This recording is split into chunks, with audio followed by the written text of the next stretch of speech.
want to talk about multimedia CD stuff and the like, with a slight stylistic nod to Lindy Beige in his Swords Don't Go Shing video from 8 years ago. Okay, enough of the phony accent. Howdy, folks! So yeah, I want to talk about more multimedia type stuff again, so we haven't had enough of these little vlog-ish discussions, but it's not a vlog, it's very topical in nature. So I already talked about analog media and those people out there that are delusional enough to think that analog still sounds better, which is little more than misguided, misplaced, sentimental value, or trying to appreciate the talents they've acquired getting analog equipment to sound somewhere near close to what digital equipment can do and stuff like that, and what today's technology can do and stuff like that.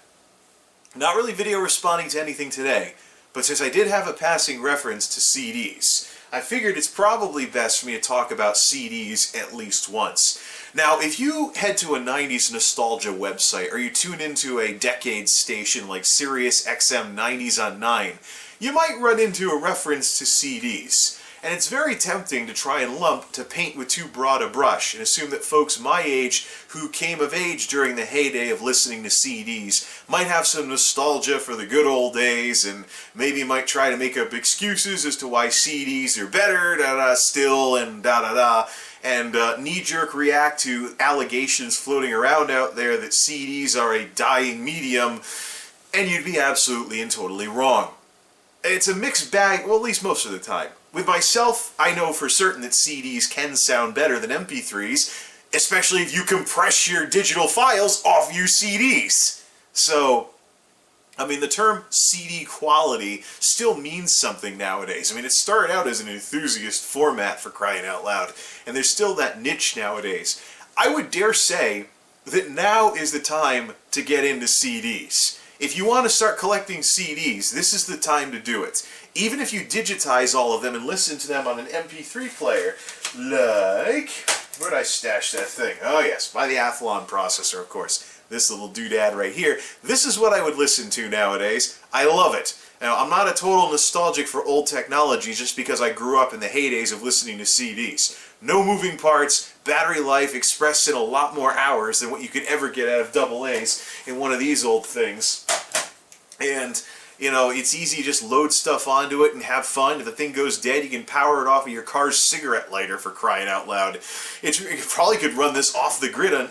What the... I don't know. You could probably run this off the grid on solar panels if you really wanted to. Get a solar kit or something like that, charge it off of solar, and use it off the grid like that. And yeah, so because the power draw on these things is so low because there's no moving parts. Unlike this little bad boy right over here. But we'll get into the CD players very, very shortly.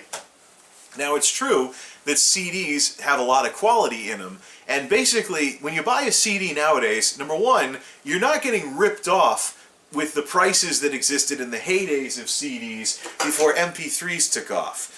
Before digital music really took off, there was a near monopoly on music, unless you were like recording mixtapes off the radio or something like that. You know, the precursor to Napster, and yet the record companies are like, oh, Napster! Yeah, as if that kind of stuff hadn't happened before. Hint, it did. I mean, I knew some folks that recorded off the radio, despite it being processed, garbled audio with sometimes DJ segues and stuff too, so, but, yeah, I knew that stuff was going on. I listened to straight-up albums on cassette and CD. I never really did any real radio recording of any sort. But, yeah, anyways. So, here's the thing, though. Back in the day, if you remember, if those of you who are around will probably be able to testify to this, but Strawberries, Fi, all those music stores before CDs became totally commoditized everywhere, those stores used to charge $18.98 a CD. Now, the reason why I have that memorized, that's in US dollars, by the way, for those of you in other parts of this big wide world we have, but the $18.98 a CD, I have it memorized ice cold because that price was so common that it got made fun of in some comedy skits during the whole Napster fiasco. So record companies like, Napster! And one of the responses, oh yeah, well, if you didn't charge people $18.98 a CD for them to buy like 13 tracks, of which maybe only 2 of them they'd give a darn about, and we wonder why iTunes took off the way it did. I mean, if you look at the way things were beforehand, that just sucked.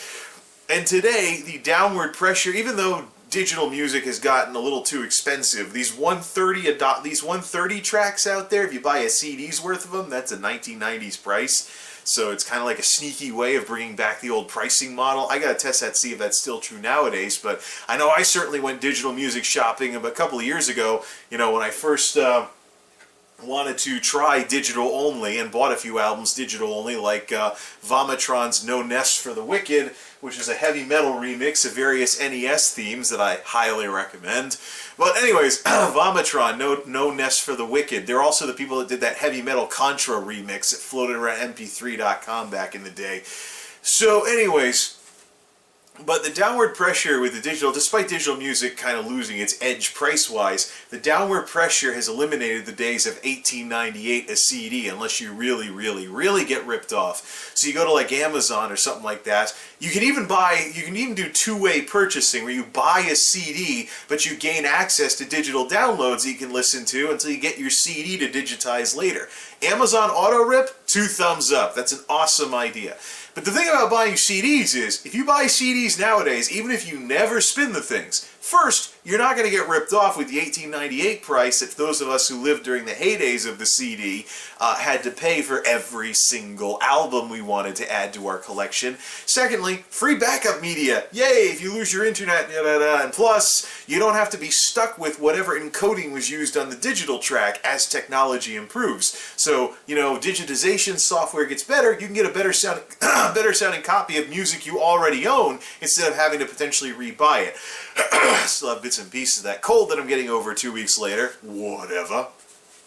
But also worth noting with buying CDs nowadays, you're probably most likely going to take far better care of your CDs now than any of us ever did back when you had to listen to them directly, because you'll be spinning them a heck of a lot less. So just keep them somewhere, a nice, good storage space or whatnot. Keep them in like a closet or on a shelf somewhere where they don't get disturbed, and maybe you won't end up with some of the zinger scratches that I've had to deal with over the span of my music listening days. By the way, what do you think of my Windows 95 wallpaper for this little discussion? It looks horrible, too. What 20 years does to an image that used to look good on tube monitors at 640 by 480. Whatever. I figured it would kind of fit with the whole 90s discussion and things like that. So yeah, there's still some good reasons to buy CDs nowadays. It's not a dying medium. You just have to appreciate what's being sold on the CDs and maybe listen to artists where you like their music enough that you're willing to still buy entire albums instead of always going the digital route. There's definitely still some perks to having some CDs in the his house. But anyways, what sucked was back in the day when you had to listen to them directly. So, don't put this on camera, all these fingerprint smudges. Darn fingerprint magnets. So, okay, show and tell time. What I have here, I have 2 CD players here. This is an RCA piece of junk that I bought in the mid-2000s when I was trying out the transition technology between CD and MP3. Before I bought my first MP3 player, I was making MP3 CDs and playing them in this thing, the hybrid crossover technology. Nowhere near as expensive as MP3 players back in the day, but there's no reason to even have one of these things anymore. It just fails on all accounts. And CD-wise, it's garbage. This even though it's RCA, which is a brand that's kind of recognizable, the innards of this thing are kind of blah. Never mind the dubstep color scheme or anything like that from long before dubstep became a thing, since we're talking mid-2000s here. Yeah, look at the neon. Yeah, you can even use it as a puppet. Hello, how you doing? I'm a CD player. Yes! Alright, anyways. The problem with this thing is it's kind of like every other cheap CD player I owned that wasn't a Sony, essentially. Yeah, Sony sound used to mean something back then. But this thing, basically, you can hear the laser thing going back and forth when you're changing tracks through your headphones, so it can't even get the isolation correct on the noise, the internal noise. I still say these are far better. I still say these things are far better these days. Oh, by the way, $30 versus I think this was $50 back in its day. And this thing, oh brother, let's talk about this thing. This is a Sony CD Walkman, circa the early 2000s. And the biggest ripoff of a music device that I have ever purchased. This cost me $80 in the early 2000s. How did I get ripped off so badly? It doesn't even do MP3 CDs. It's a straight up old-fashioned CD player, $80. Well, there's one very simple explanation. Back then, I was dumb enough to buy something like this from my college's bookstore. Okay, that wraps it all up. But anyways, this is what we had to play with back in the 90s. No MP3 stuff. You had the disc spinning around inside. This thing was shaking when you were on the school bus, even if you had anti-skip protection and whatnot. The fact that you were spinning these you were spinning the disc meant that you had more of a chance of wear and tear. That's why nowadays, if you buy CDs, you're probably going to take a lot better care of them than we did back in the day. Because it's kind of like the Xbox 360 and how even if you don't tilt the gaming console, just spinning the discs a lot can sometimes cause them to scratch over time. Just because he has spin up, spin down, chance to hit something, maybe something like that, and get scratched that way. It was the exact same thing with audio CDs. And so I actually have a couple of audio CDs today.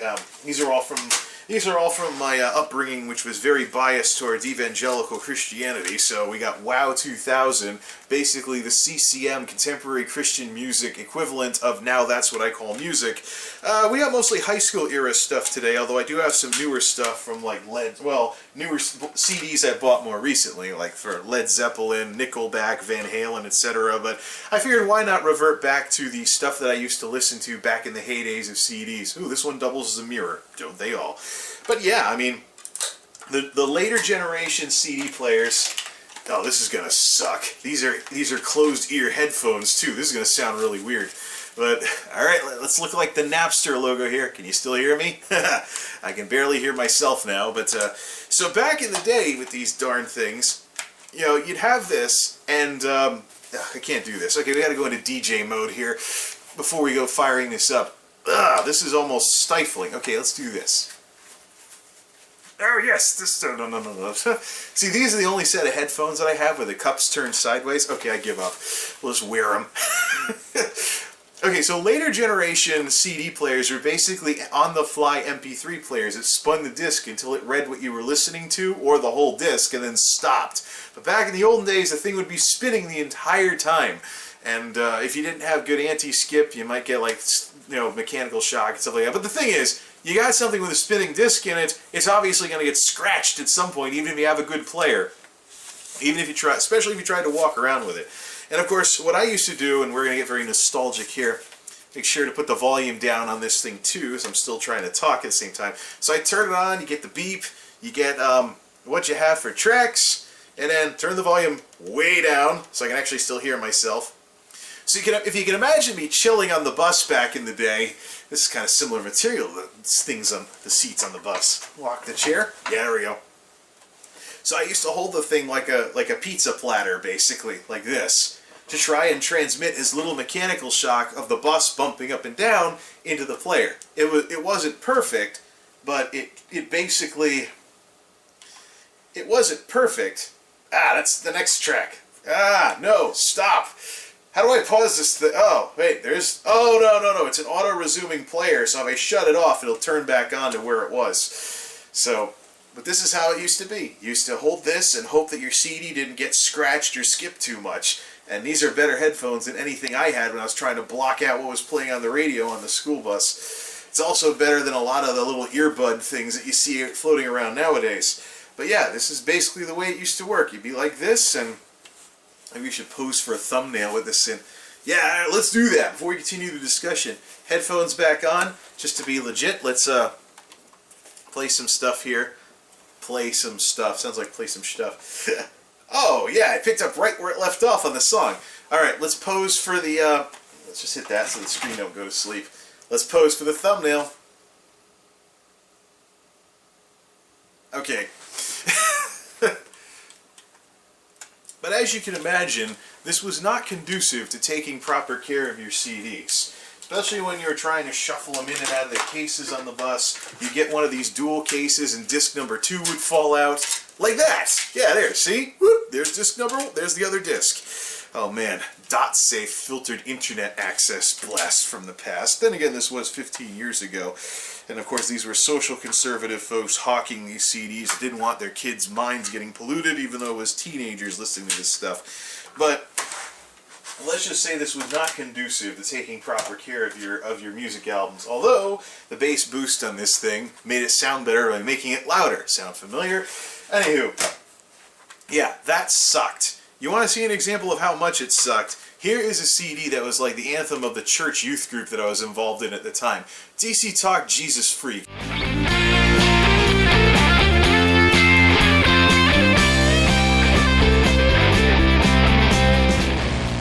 The guy doing look at my goatee on the back. These guys have split up and done their own thing since roughly 2000 or so. But this is my second copy of this CD. I went through 2 copies of this CD when I was in high school because there's no label. And what happened was, well, you take a look. Hey, look, the camera. We might have to shine this up at the ceiling or put a light through it from the other side. Is my flashlight around? No, it isn't. Might have to put in a jump cut. But now let's just get it real close. So, there we go. Let's just do this. There, now that lights it up, even though you're staring down at the floor through a reflection. See that? Scratch going clear through label side. Track 7 on this thing is foobarred. And if I hold this up to the light, I can actually see a lot more areas where it scratched label side. And you can see all the areas where it got dinged up. Yeah. And this is the second copy of this CD that I owned in the late 90s. So that's the thing. I mean, you're listening to this stuff and it gets all dinged up and stuff. And yeah, nowadays you just spin these only when you're digitizing them. Wrong CD. And call it a day. Yeah, so, and of course you half the time when you paid your $18.98 a CD, the centerpiece would have pieces missing because it got damaged during shipment. So you paid those ridiculous prices for music. By the way, accounting for inflation, it's even more nowadays. This is $18.98 a CD in 1990s money. And then a lot of times you get something like this. Sometimes the CD doesn't sit correctly in there. It gets scratched in your backpack or duffel bag. It was horrible. And I don't know how anybody could be nostalgic for the days when you actually had to listen to your CDs instead of digitizing them. Here's another one, Newsboys Going Public, another 1990s CCM type thing. There was a famous in the churches I was involved with song on here called Shine, Shine, make them wonder what you got, make them wish that they were not on the outside looking bored. Adaptation of Let Your Light So Shine Before All Men. It's something, it's a biblical thing and stuff. But it looks like a mouse chewed off the edge of the CD. And there's a huge, I don't know how this happened, like a little jackhammer type scratch thing right where track 7 starts. If you played this in a CD player, the units would come in,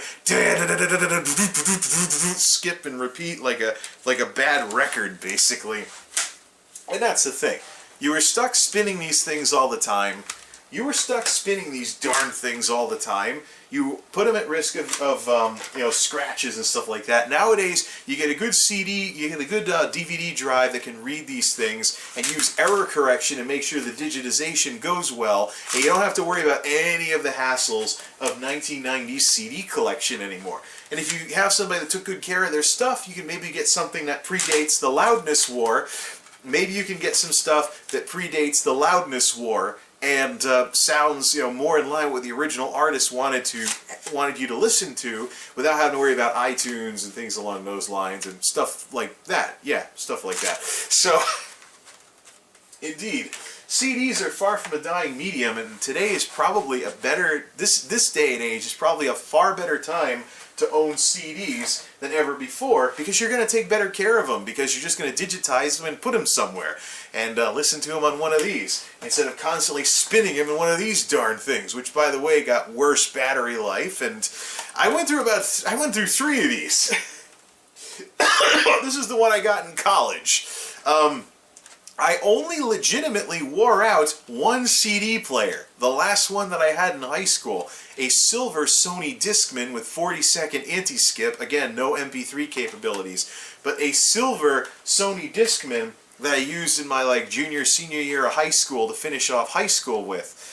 But that one, the belt actually died and the laser stopped reading. So finally I wore one of those out. But the very first one of these that I had was an old school Sony Discman, the black edition, with no anti-skip. The slightest little thing would cause your music to cut out for 2 seconds. Just, and then, yeah, it just didn't, it was horrible.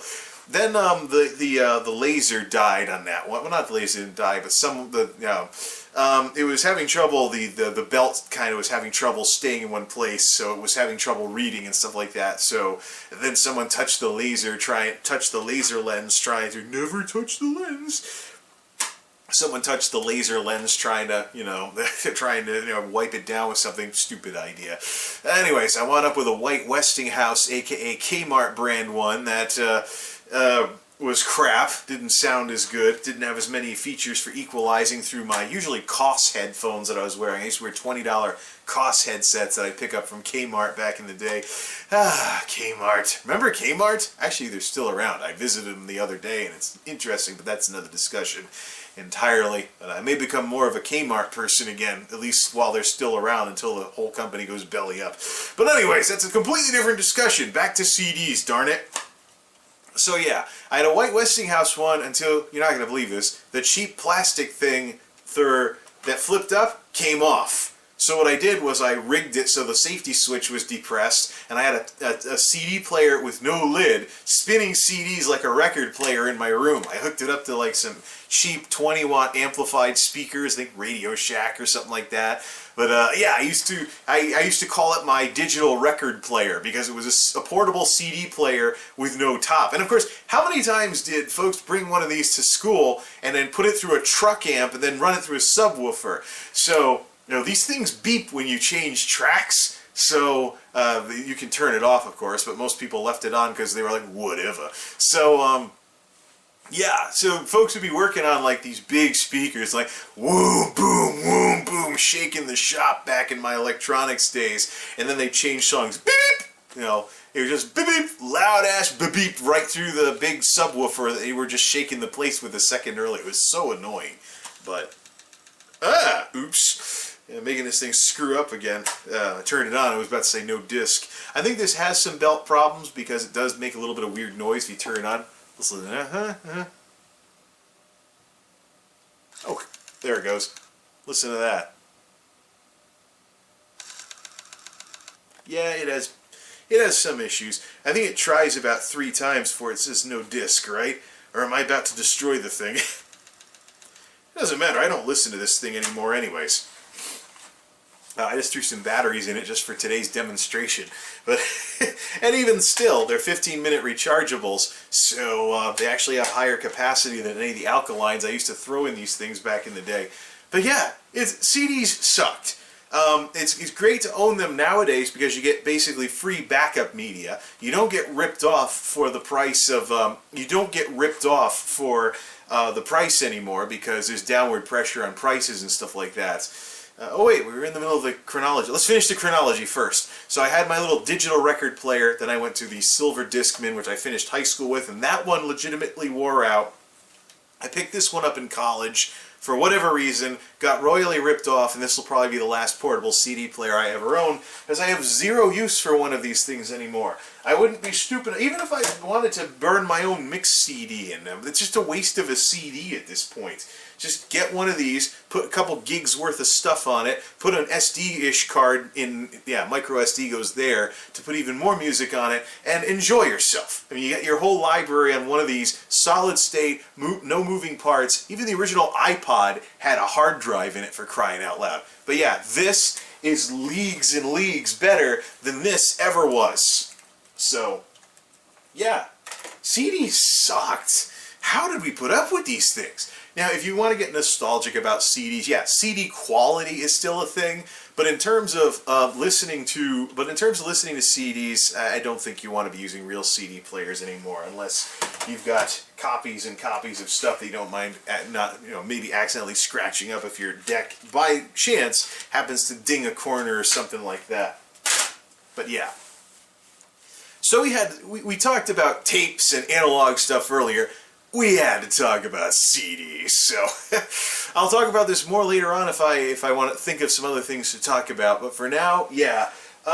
If you hear the 90s nostalgics talk about how wouldn't it be great if we went back to CDs, tell them no. CDs nowadays are basically convenient backup media with value-added stuff like whatever the booklet is in albums these days. But It's just not worth going all 90s retro and putting your CD collection at risk. For what? A little bit better sound quality versus a lossless format? Whatever.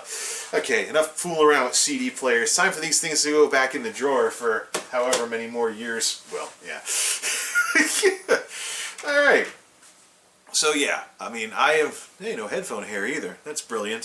So yeah, that's the discussion about CDs, and maybe I'll talk about them later at some point if folks want to talk about it. But I talked about analog stuff, I had to talk about CDs at some point. So thanks for watching, everybody. Till next time, this is MultimediaJay signing off. Thanks for stopping by.